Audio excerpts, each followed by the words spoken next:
And we will take a break right after the sharing time, I promise. I know everybody wants to stand up and get a snack. So I want to invite us to just have about 5 minutes of time where we can share with each other. Those of you who were listening to a witness statement or a personal story, I'd like to ask those of you who heard someone's story, what was it that particularly was inspiring, or what part of their statement was effective, and why was it compelling? So, I don't know, somebody raise your hand and shout out, give a... You can say who you are and who you heard talk. My name is Kathy Stevens, and I listened to Karen's story. Pardon me? Oh, I'm sorry.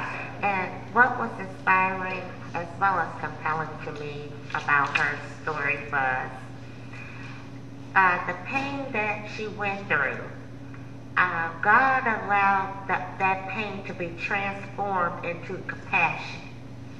And with her level of compassion right now, I can see her doing wonderful things for the environment because her focus is where it needs to be. And it may not have transpired this way if she hadn't opened up to receive it. So I do commend Karen for having a beautiful story. Great, thank you. Yeah, sharing one's personal pain or personal suffering can really move people and connect. As I listened, I found out one thing. We were cut from the same tube. Both raised on a farm, and the ideals and things that we have in our head are the same. It's about nature, how it grows, what are we to do. And one thing that really caught me is that what God told Adam, take care of. And that's what we have to do. It's not nature taking care of us, but what God put out there for us to do. It's one of the things. I could go farther into some stuff about man's greed, which destroys nature and what we do. Yeah, wonderful. And your name is? Oh, Gerald Cajun. Believers Church. I was about to tell you my faith. Yeah, well, that too. and Betty Powell was the speaker, right? Yes. I'm going to actually ask you if you can, well, before you leave, I want to get a copy of it, if you don't mind, because I want to collect some of these great statements. Anybody over here that want to offer anything? Here you go. Beach wheel. I'm Brenda Schwab. I'm from Class 6 of the Watershed Storage Academy. Kathy was our presenter. She gave a really good presentation about the interaction of all of God's creations, which was very good.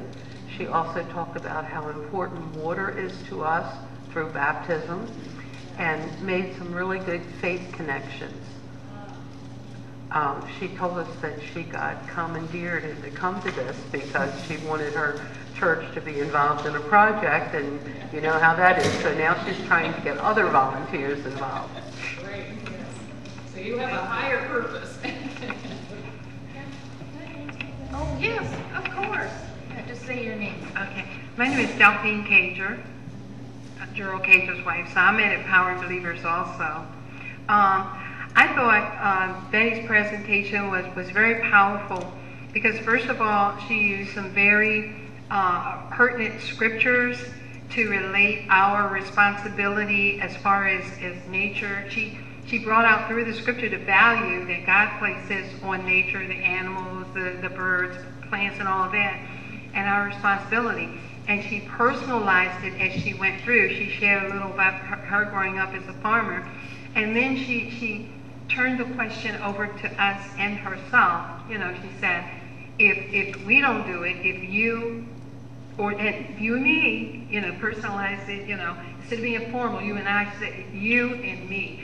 If we don't do it, who's going to do it? So that really sent the message home. And if you think about it, who is God entrusting to do this work? You and I, or you and me. So I just thought that was wonderful. That's very comprehensive. Yeah, and this sharing is really offering some good tips for the rest of us to hear. Is there anybody from this group who wants to talk about what you heard? Chime in, anybody? Any brave souls here? Well, you want to share how it was for you to write this statement, and maybe what you learned as a process? I think I blew them all away.